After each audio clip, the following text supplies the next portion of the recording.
السلام عليكم ورحمة الله وبركاته. نتمنى باش تكونوا بخير وفي صحة جيدة. شكرا على الدعم.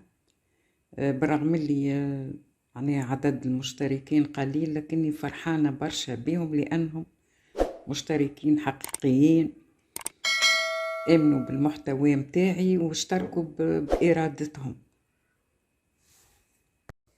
ما بقالنا حد شيء على رمضان على الأبواب. إن شاء الله كل عام وانتم حيين بخير، وإن شاء الله الأمة الإسلامية جمعاء بخير.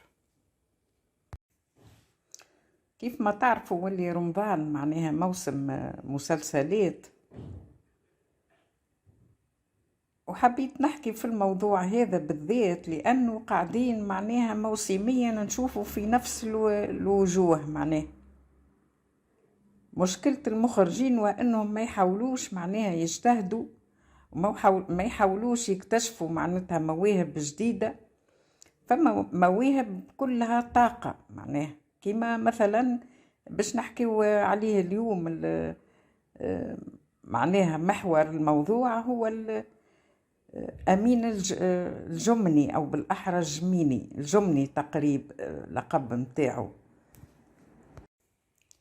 أمين الجمني عنده روح الفكاهة، عنده النكتة، عنده خفة الظل، موهبة ربانية، مش كما قاعدين نشوفوا فيهم اليوم معناها مهرجين. وكان تتذكروا أول ما جاء معناها في برنامج عندي ما نقولك معناها دخل البهجة ودخل الفرحة والنكتة والضحكة. خليكم معايا نشوفوا بعض اللقطات. شدنا في الليل ونحن هربي. شد هنا استنى، وين شد؟ شدنا في البلاد غاديك وقت هبطت هاني لامه ومشيت قلت لها راه باش نقيد الصداق، امه كلمت علينا الشرطه وهربنا نحن في لواج نتاع رضا هذايا جا. اي ده قيس وليلى معناتها روميو وجولييت، حب لا يرى الشمس في الليل. يا ريتو كان جاي في الشمس. ها يا رومي والله العظيم يحصر فينا رئيس المركز رساله كيفاه وسع موقف.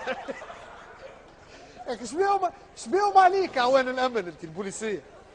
ما يتحرش فيها ماما عليا. عندك مشكله معاهم؟ تحرش فيها ماما عليا. وقتها رئيس المركز حسن كونجي وشاد في بلاصته عبد الله. ولا رئيس المركز كده ساعه بعد ما ضربتها نهار ضربتها اسهل في نفزه. وش عملت بعد ما ضربتها منها زعما ما تروحي قدام كرهبه منها. الله الله الله.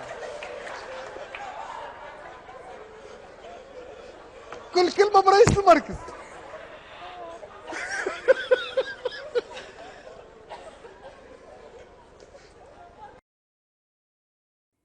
من خلال برنامج عندي ما نقولك، الفنان القدير توفيق البحري حب يستغل هذه الموهبة لأنه آمن بها، لكن للأسف معناها ما الله غالب، معناها ما كانش عنده فرصة كبيرة أمين باش يزيد يظهر الطاقة متاعه، لأنه كان يعني في فترة حب معناها يأطره وحب يزيد يخلق منه برشا حاجات.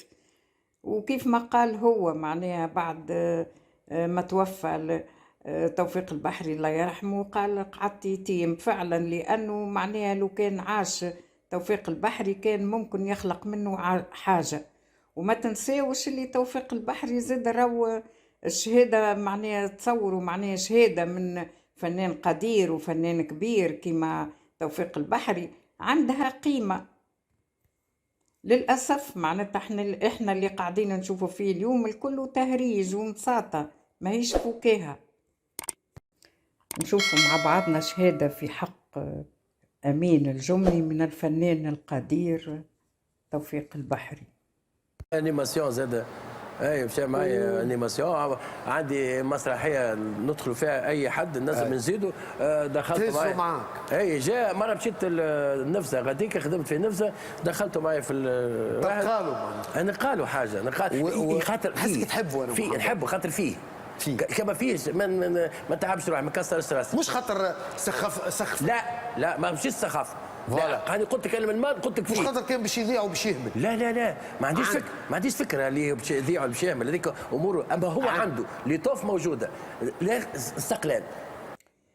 فعلا اليوم أمين الجمني ضاع، موهبته دفنت مع الفنان القدير توفيق البحري اللي أعطى فيه شهادة، والشهادة هذيك معناها عندها قيمتها يعتز بها.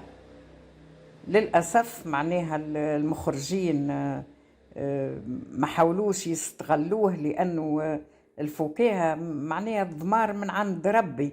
اليوم اللي قاعدين نشوفوا فيهم معناها الكلهم تهريج ومسطين، وما عندهمش معناها من الفكاهة حتى شيء، لا يضحكوا لا يبكيوا. نتمنى أمين الجملي إن شاء الله يلقى حظه، وإن شاء الله معناها المخرجين يتلفتوا له، لأنه فيه عنده طاقة إبداعية من الضمار ومن الضحك. والسلام.